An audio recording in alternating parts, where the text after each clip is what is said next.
الرحيم وحربنا إن دعضو runtii aad u xanuun badan ee ka dhacday magaalada Muqdisho inaan ka hadalno xalay saqdi dhexe waqtigii 4 aroornimo ayaa waxaa dhacday muwaadin Soomaaliyeed oo gabar ah Qadre Maxamuud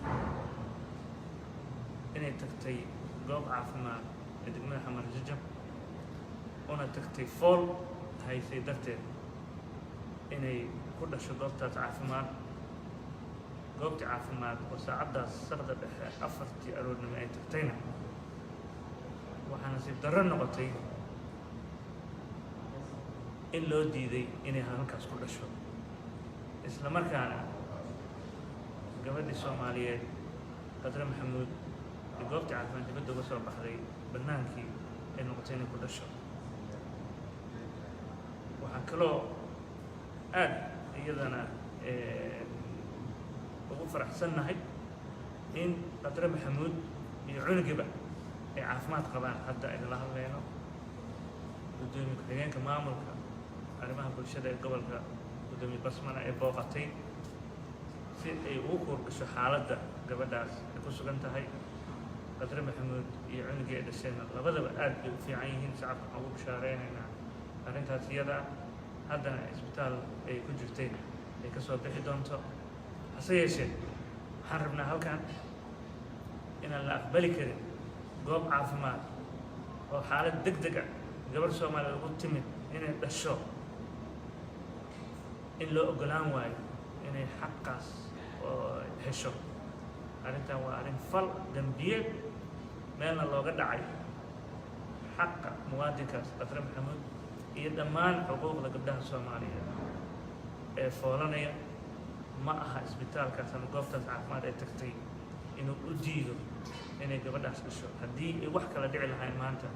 mas-uuliyaddaasna iga qaaday anaka maamul ahaan